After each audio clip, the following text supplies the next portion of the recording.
नमस्कार बच्चों, आज की हिंदी कक्षा में आपका स्वागत है। आशा करती हूँ कि आप अपने घरों में होंगे सभी और सुरक्षित होंगे। आज हम आरोह भाग्य गद्यखंड से पाठ 8 जामुन का पेड़ पढ़ेंगे और समझेंगे। सबसे पहले शब्दार्थ देखिए। आप शब्दार्थ देखेंगे, समझेंगे और कॉपी में लिखेंगे। लेखक परिचय।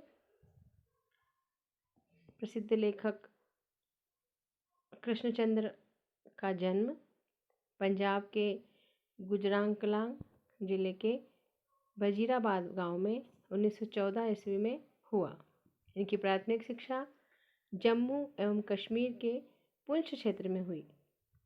1930 ईस्वी में वे उच्च शिक्षा के लिए लाहौर आ गए तथा फॉरमेन क्रिश्चियंस कॉलेज में प्रवेश लिया। 1934 ईस्वी में उन्होंने पंजाब विश्वविद्यालय में से अंग्रेज़ी में एमए किया। इसके बाद ये फिल्म जगत से जुड़ गए और अंत तक मुंबई में ही रहे। इन्हें साहित्यिक अकादमी द्वारा पुरस्कृत किया गया। इनका निधन 1977 ईस्वी में हुआ। इनकी रचनाएं हैं, कहानी संग्रह में है एक गिरजा, एक खंदक, यूकेलिप्टस की डाली। उपन्यास है शिकस्त, जरगांव की रानी, सड़क वापस जाती है, आसमान रोशन है। इनकी साहित्यिक विशेषताएं हैं, प्रेमचंद्र के बाद जिन कहानीकारों ने कहानी विधा को नई ऊंचाइयों तक पहुंचाया, उनमें कृष्णचंद्र का नाम महत्वपूर्ण है। इनका गतिशील लेखन संघ से गहरा संबंध है। पाठ का सारांश देखेंगे हम। जामुन का पेड़ कृष्णचंद्र राय की प्रसिद्ध हास्य व्यंग्य कथा है। हास्य व्यंग्य के लिए चीज़ों को अनुपात से ज़्यादा फैला फुलाकर दिखलाने की परिपाटी पुरानी। हास्य व्यंग्य मतलब कॉमेडी है, इसमें हंसी मजाक है इसमें, और यह कहानी भी उसका एक अनुपालन करती है। इसमें चीज़ों को बढ़ा चढ़ाकर बताया जाएगा। इसलिए इसकी घटनाएं अतिशयोक्तिपूर्ण और अविश्वसनीय लगने लगती है। हमें विश्वास ही नहीं होता है कि ये सभी हो सकता है। विश्वसनीयता ऐसी रचनाओं के मूल्यांकन की कसौटी नहीं हो सकती। विश्वास करने योग्य नहीं मान सकते हम इसको।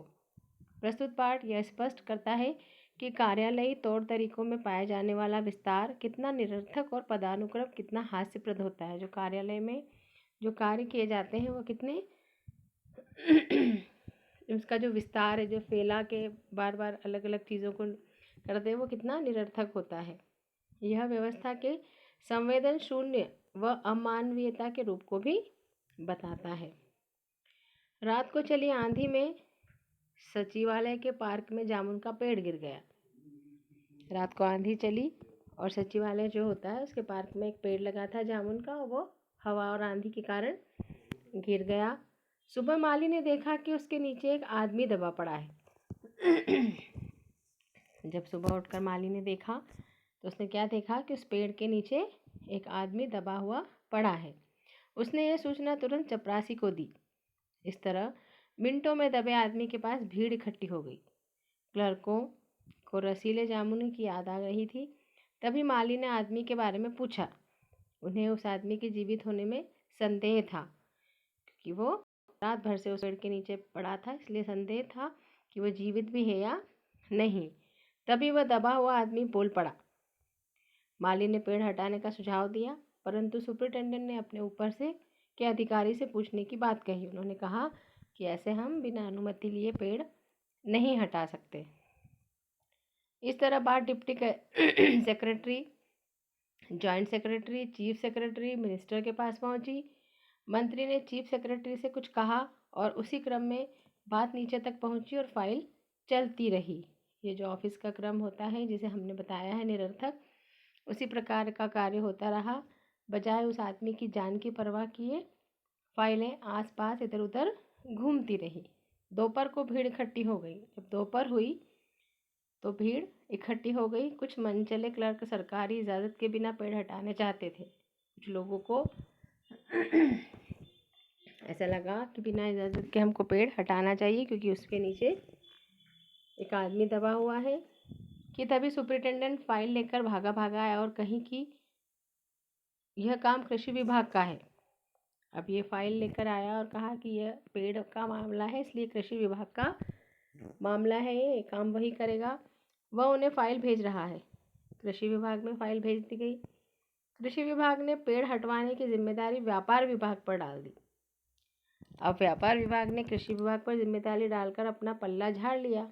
दूसरे दिन ही फाइल चलती रही।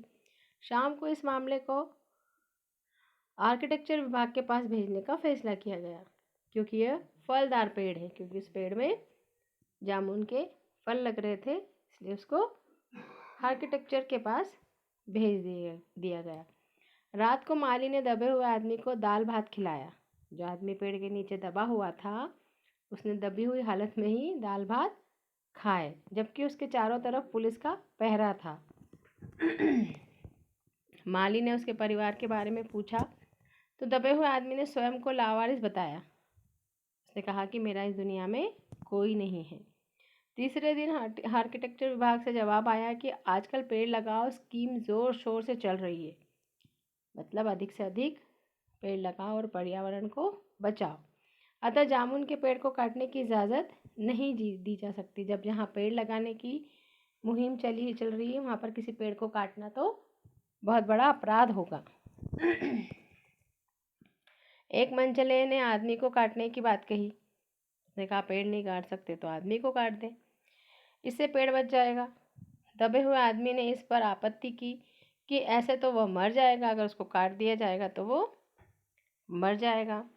आदमी काटने वाले ने अपना तर्क दिया कि आजकल प्लास्टिक सर्जरी उन्नति कर चुकी है, मतलब अगर आप तुम्हारे हाथ या पैर या शरीर का कोई भाग काट दिया जाएगा तो उसे प्लास्टिक सर्जरी के द्वारा या फिर आर्टिफिशियल पैर हाथ आपके लगा दिए जाएंगे। यदि आदमी को बीच से काट कर निकाला जाए तो उसे प्लास्टिक सर्जरी से जोड़ा जा सकता है।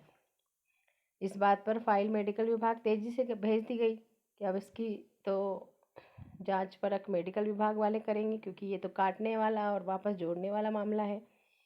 वहाँ से रिपोर्ट आई कि सारी जांच पड़ताल करके पता चला कि प्लास्टिक सर्जरी तो हो सकती है, किंतु आदमी मर जाएगा। अब जब आदमी मर जाएगा तो उसकी प्लास्टिक सर्जरी करने का क्या फ़ायदा। अतः यह फैसला रद्द हो गया, कैंसिल हो गया। रात को माली ने उस आदमी को बताया कि कल सभी सचिवों की बैठक होगी। दूसरे दिन हो चुका था, रात हो चुकी थी। वहाँ केस सुलझने के आसार हैं, वहाँ पर कुछ न कुछ सोल्यूशन, कुछ न कुछ हल निकलेगा। दबे हुए आदमी ने गालिब का एक शेर सुनाया। वो जब दबा हुआ था तो उसे उसी हालत में एक शेर याद आया और उसने एक शेर सुनाया। ये तो माना कि तगाफुल न करोगे लेकिन, ये तो माना कि तगाफुल न करोगे लेकिन खाक हो जाएंगे हम तुमको खबर होने तक। मतलब अब तुम मुझे पेड़ हटाकर निकाल तो दोगे, लेकिन जब तक तुम मुझे निकालोगे तब तक मैं खत्म हो चुका हूँगा। यह सुनकर माली हैरान हो गया। आदमी के शायर होने की बात सारे सचिवालय में फैल गई कि जो पेड़ के नीचे दबा है वो आदमी तो बहुत बड़ा शायर है। फिर यह चर्चा शहर में फैल गई और तरह तरह के कवि व शायर वहाँ इकट्ठे हो गए। अब कोई शायर व्यक्ति दबा हुआ है तो उसके सब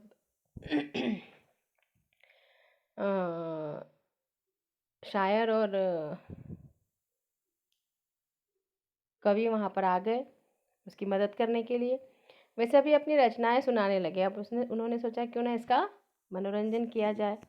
कई क्लर्क उस आदमी से अपनी कविता व आलोचना करने को मजबूर करने लगे। जब यह पता चला कि दबा हुआ व्यक्ति कवि है तो सब कमेटी ने यह मामला कल्चरल डिपार्टमेंट को सौंप दिया। अब सांस्कृतिक क्रियाकलाप होने लगा वहाँ पर।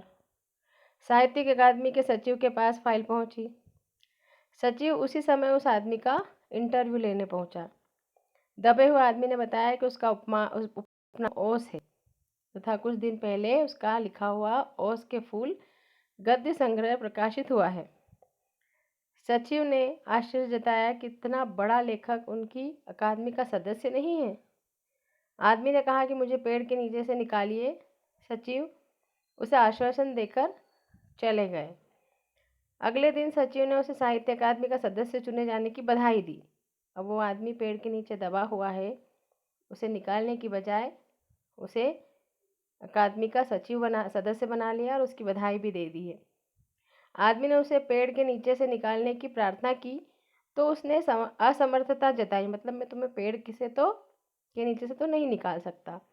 उसने कहा कि यदि तुम मर गए तो वे उसकी बीवी को वजीफा दे सकते हैं, मतलब उसका जो उसके बदले में उसको वजीफे के रूप में पैसे दे सकते हैं, लेकिन वो उसे पेड़ के नीचे से नहीं निकाल सकते। उनके विभाग का संबंध सिर्फ कल्चर से है। पेड़ काटने का काम आरी कुल्हाड़ी से होता है, मतलब वो ये काम नहीं कर सकते। वन विभाग को लिख दिया गया है। शाम को माली ने बताया कि कल वन विभाग वाले पेड़ काट देंगे। माली खुश था। दबे हुए आदमी का स्वास्थ्य जवाब दे रहा था, क्योंकि वो 2-3 दिन से पेड़ के नीचे दबा हुआ था, तो वह अब अस्वस्थ होने लगा था। दूसरे दिन वन विभाग के लोग आरी कुल्हाड़ी लेकर आए तो विदेश विभाग के आदेश से यह कार्य रोक दिया गया। यह पेड़ पिटोनिया राज्य के प्रधानमंत्री ने सचिवालय में 10 साल पहले लगाया था। पेड़ काटने से दोनों राज्यों के संबंध बिगड़ जाएंगे।